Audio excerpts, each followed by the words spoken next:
Hello guys, in this tutorial you will learn how you can remove code from your app project in Retool in 2026. So let us guide you through this, guys. So what you want to do is navigate to the app project in the Retool app, access the app editor, and what you want to do next is navigate to the pages selection here, select the page. After that, click into this button here to add to access the coding editor.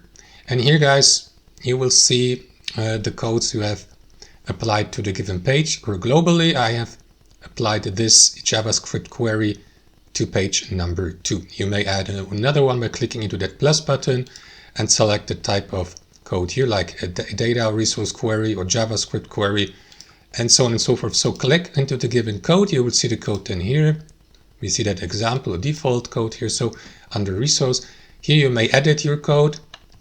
Like, for example, I don't know, they start with, not a coding expert, but they start with parentheses, and then you add item and so on and so forth to start the string here. So if you'd like to remove it, click into these three dots here, select delete, and that is going to remove the given code from your list here. No code, as you can see, but you can add a new one by selecting one of these options, and there you go, the query, the JavaScript query has been added.